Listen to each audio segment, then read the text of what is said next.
دیوبند میں اسلام کا پرچم دنیا میں لہرایا ہے۔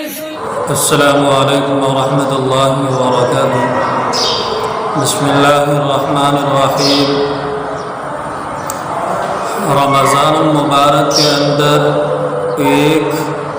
بیش قیمت عبادت اعتکاف ہے، جس کی حیثیت شریعت مطہرہ کے اندر سنت مؤکدہ علی الکفایہ ہونے کی ہے، اور سنت کفایہ مؤکدہ علی الکفایہ ہونے کا مطلب یہ ہے کہ اگر ایک محلے کے اندر ایک مسجد ہو اور اس ایک مسجد کے اندر پورے محلے والوں میں سے کوئی ایک شخص بھی اعتکاف کے اندر بیٹھ جائے تو پورے محلے والے کی طرف سے وہ سنت ادا ہو جاتی ہے، ذمے سے اتر جاتی ہے،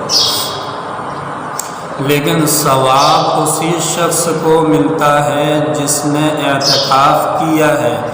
باقی اور لوگ گناہ سے بچ جاتے ہیں، گناہوں سے دور ہو جاتے ہیں۔ سنت مؤکدہ کی ادائیگی کی جو ذمہ داری پورے محلے والے کے کاندھے کے اوپر ہوتی ہے، وہ ذمہ داری اتر جاتی ہے، لیکن وہ سب کے سب لوگ ثواب کے حقدار نہیں ہوتے۔ اعتکاف کہتے کسے ہیں؟ اعتکاف کہتے ہیں ایسی مسجد کے جس میں 5 وقت کی نماز باجماعت ہوتی ہو، علی الاعلان 5 وقت کی نماز ہوتی ہو، اس مسجد کے اندر ایک گوشے کے اندر جا کر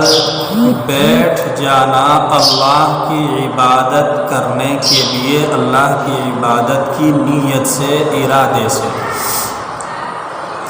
یہ اعتکاف کرنا سنت مؤکدہ ہے۔ اب 2 چیزیں ہیں، ایک یہ کہ ایک مردوں کا اعتکاف ہوتا ہے، ایک عورتوں کا اعتکاف ہوتا ہے۔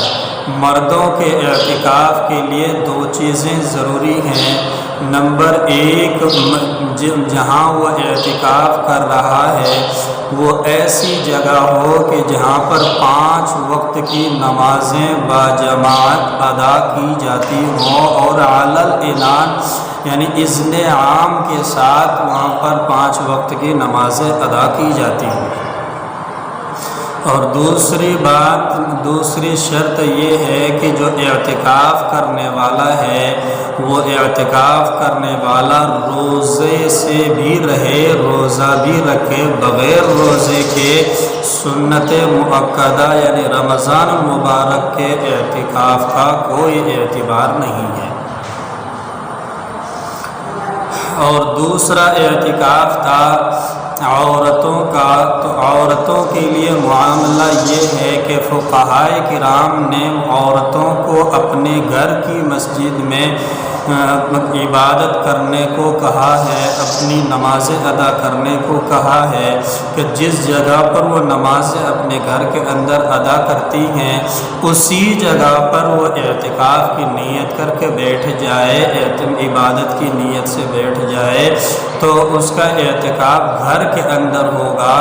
اور اس کے لیے بھی وہی شرطیں ہوں گی دوسری کہ وہ بھی روزہ رکھتی ہوں۔ اگر وہ 20ویں رمضان کے شام کو وہ اعتکاف کے اندر بیٹھ گئی اور 21ویں کو یا اس کے بعد کسی دن میں اس کو حیض یا نفاس کا خون آنا شروع ہو گیا تو اب چونکہ روزہ اس سے ساقط ہو چکا تو اعتکاف بھی اس کا ٹوٹ جائے گا۔ اس لیے ضروری ہے کہ یہ کیونکہ روزہ اعتکاف کے لیے یعنی رمضان المبارک میں اعتکاف کرنے کے لیے شرط ہے، اگر روزہ نہیں تو اعتکاف بھی نہیں، یہ ہے۔ اسی طرح سے اگر کسی محلے کے اندر 4-5 مسجدیں ہوں ایک ہی محلہ شمار ہوتا ہو لیکن اس ایک محلے کے اندر 4-5 مسجدیں ہوں تو پھر ان میں سے ہر ایک میں اعتکاف کے لیے آدمی کا بیٹھنا ضروری ہے یا کسی ایک میں بیٹھ جانا ہی کافی ہوگا؟ اس سلسلے میں فقہائے کرام کے رجحانات مختلف ہیں، ان کے اقوال بھی مختلف ہیں، لیکن خاتم الفقہاء حضرت علامہ شامی علیہ الرحمہ کا قول اس سلسلے میں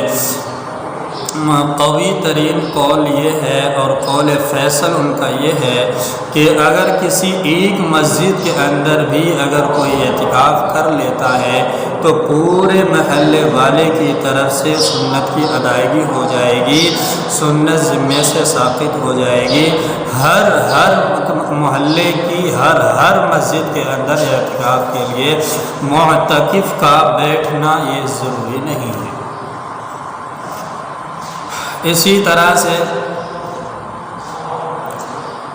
اعتکاف کے سلسلے میں چند ایک باتیں اور بھی ہیں جو انسان کو اعتکاف میں رہتے ہوئے ان چیزوں کی پابندی کرنی پڑتی ہیں کہ انسان پہلی چیز یہ تو کہ بلا ضرورت طبعی کے مسجد کے حدود سے باہر نہ جائے، مسجد کے حدود سے باہر نہ جائے۔ اگر وہ باہر جاتا ہے بلا طبعی ضرورت کے تو اس کا اعتکاف وہیں پر ساقط ہو جاتا ہے، اور اگر طبعی کوئی ضرورت ہے تو پھر جانے کی اجازت ہے، پھر وہ جا سکتا ہے، اور جب وہ ضرورت پوری ہو جائے تو پھر اپنی جگہ لوٹ آئے، یہی اس کے لیے مسئلہ ہے۔ مثلا جس جگہ پر وہ اعتکاف کر رہا ہے وہاں جمعے کی نماز نہیں ہوتی تو جمعے کے لیے اس کو جانا یہ طبعی ضرورت ہے، دینی ضرورت خانے کے لیے کوئی انتظام نہیں ہے تو وہ باہر جا سکتا ہے، جنگل میں، صحرا میں، جب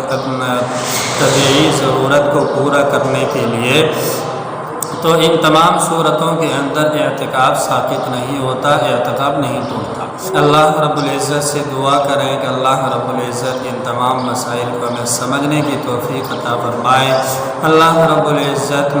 مسائل شرعیہ کے اندر مہارت عطا فرمائے، مسائل شرعیہ کے مطابق زندگی گزارنے والا بنائے، اور اعتکاف کی اہم سنت پر ہم سب کو عمل پیرا بنائے۔ آمین۔